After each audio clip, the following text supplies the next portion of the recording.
সোহিনীর মেয়ে এসে সমস্ত সত্যিটা বলে দেয় সবার সামনে। বন্ধুরা, এমনটাই দেখা যাবে। বিস্তারিত জানতে ভিডিওটিতে লাইক দিয়ে চ্যানেলটি সাবস্ক্রাইব করে দেখতে থাকুন। নতুন পর্বে দেখা যাবে নতুনকে কমলিনী বলে, তুমি আমার পাশে আছো তো ঠাকুরপো? তখন কমলিনীর কথা শুনে নতুন বলে, আমি তোমার পাশে সবসময় আছি বউঠান, আর এই সম্পত্তিটা তোমার নামেই হবে, অন্য কারো নামে নয়। তো এই সম্পত্তি তুমি যখন এখন আমার কাছে দিয়ে দিয়েছো কাগজপত্রগুলো, তো আমার কাছেই রেখে দিচ্ছি, কারণ এখন তোমার কাছে রাখাটা একদমই সেফ হবে না। কারণ বাড়িতে এত ঝামেলা চলছে, কেউ হয়তো বা জোর করে তোমার কাছ থেকে সমস্ত সম্পত্তি নিয়ে নিতে চাইবে।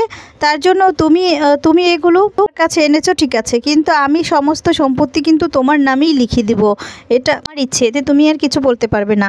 আর তখন কমলিনী আর কিছুই বলে না। এরপর কমলিনী বলে, আচ্ছা ঠিক আছে, তাহলে তোমার একটা ভালো উকিল থাকলে আমার সাথে সাক্ষাৎ করে দিবে। আর তখন বলে, হ্যাঁ ঠিক আছে। তারপর দেখা যাবে বাড়িতে চলে আসে কমলিনী। বাড়িতে আসার পর অশান্তি শুরু হয়ে যায়।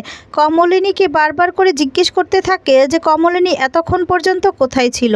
আর তখন দেখা যাবে এদিকে বলতে থাকে যে নতুন কাকুর সাথে দেখা করতে গিয়েছিলে। হ্যাঁ জানতাম, সেই জায়গায় ছাড়া আর কোথায় বা যাবে। এদিকে দেখা যাবে অনন্যা এসেও নানান কথা বলে, যে অনন্যা এসে বলে, তোমার স্বামী ফিরে এসেছে, এখন আরেকজনের সাথে দেখা করতে যাও, তোমার লজ্জা করে না? আরও অনেক কথা বললে তখন অনন্যার কথা শুনে চমকে যায় সবাই।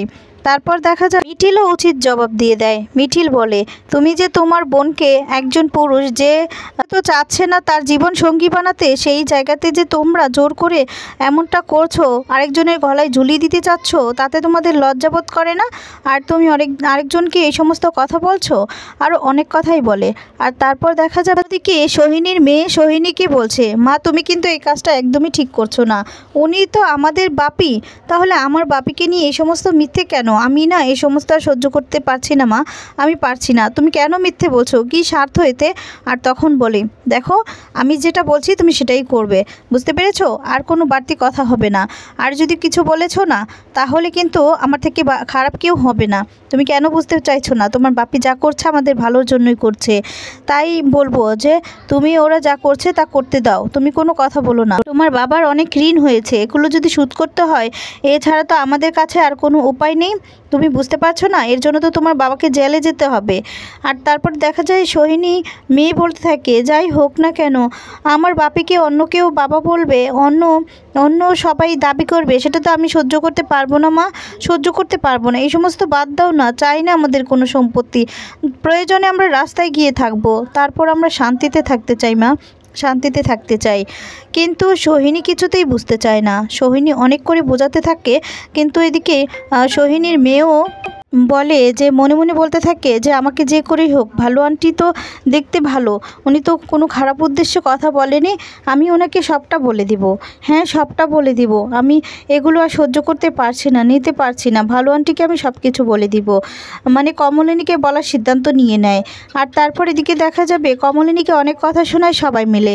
আর কমলিনী বলে, আমার যেখানে খুশি আমি সেখানে যাব, তোমাদেরকে তার জন্য কৈফিয়ত দিতে আমি বাধ্য নই। আমি তো বলেইছি যে এই বিয়েটা থেকে আমি বেরিয়ে যাব, অর্থাৎ তোমাদের কোনো কথাই শুনতে রাজি না। আর তারপর দেখা যাবে বুবলাই বর্ষা সবাই মিলে কমলিনীকে খারাপ খারাপ কথা শোনায়।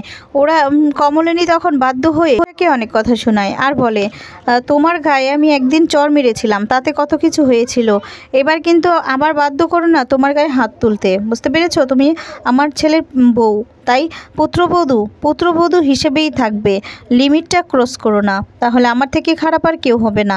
আমার জীবন, তাই আমি কি করব না করব সেটা সম্পূর্ণ আমার দায়িত্ব, আমার জীবনের সিদ্ধান্ত তো তুমি নিয়ে দিতে পারো না। তো তুমি এত কথা কেন বলছো?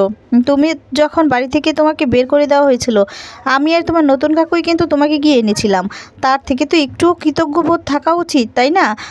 তা তো তোমাদের কিছুই নেই, আসলে তোমার লজ্জা শরম বলতে কিছুই নেই। তার জন্য তোমাকে এক কথা যে বারবার করে বলছি, তুমি এই সমস্ত নিয়ে আমাদের বিষয়ে বা আমার বিষয়ে কথা বলবে না, তারপরে তুমি ছাড়ছো না, তারপরে তুমি কথা শুনিয়ে যাবে, তাই তো? এর থেকে কিন্তু আমার থেকে কিন্তু আর খারাপ কেউ হবে না যদি এরপর তুমি আরেকটা কথাও বলেছ। বুবলাই তখন বলে, বর্ষা তো খারাপ কিছু বলেনি মা, কিন্তু তুমি এমনটা কেন করছো? বাড়ি কাউকে বলে যেতে পারতে, যেখানে সেখানে তুমি বাড়ি থেকে চলে যাবে, এটা তো আমাদের বাড়ির মধ্যে নিয়মের মধ্যে চলে না। তখন বলে, তোমাদের বাড়ি থাকলে তো তোমাদের নিয়মের মধ্যে চলবে, তোমাদের কি বাড়ি আছে? নেই তো, এটা তোমার নতুন কাকুর বাড়ি, সে আমার নামে পুরোটা লিখে দিয়েছে। অর্থাৎ আমার যা খুশি আমি তাই করতে পারি, সেটা নিয়ে তুমি জোর করতে পারো না। আর আমার সিদ্ধান্ত আমার, তোমার নয়।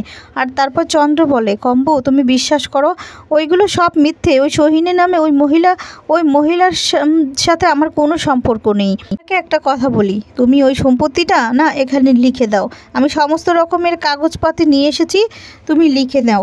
আর তখন বলে, না আমি কিছুতেই লিখে দেব না। সবাই মিলে তখন কমলিনীকে বোঝায় যে বৌমা তুমি লিখে দাও না, তাতে তোমার কি সমস্যা, একটা সাইনই তো করবে। এদিকে বোবলাইও বলছে, হ্যাঁ মা লিখে দাও না। তখন বলে, না বলছি তো, লিখবো না। চন্দ্র বলে, এর থেকে বড় বাড়ি তোমাকে আমি কিনে দিব, বানিয়ে দিব, নামে করে দিব, তুমি এটা না ছেড়ে দাও।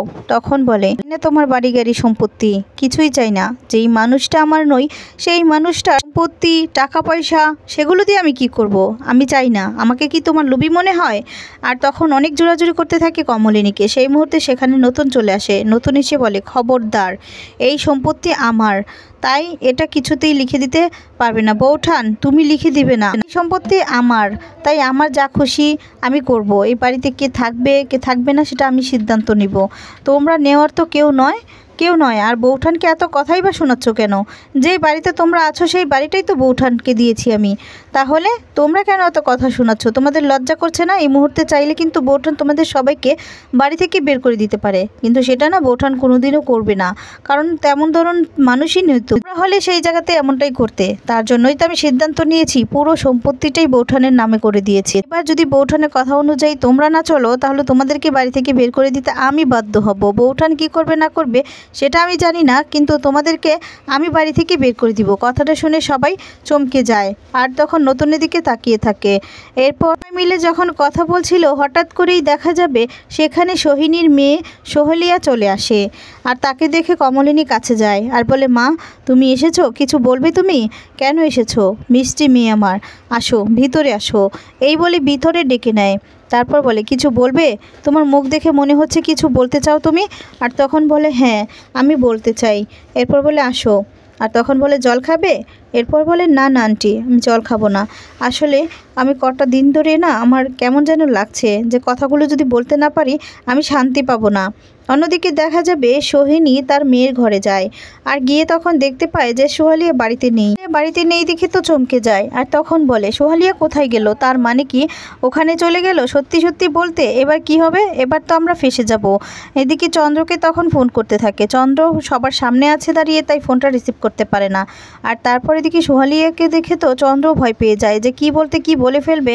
আর তখনই দেখা যাবে কমলিনী বলে, তুমি এখানে বসো, এবার বলো মা তুমি কি বলবে, তুমি নির্দ্বিধায় বলতে পারো, কোনো ভয় নেই তোমার, বলো তুমি।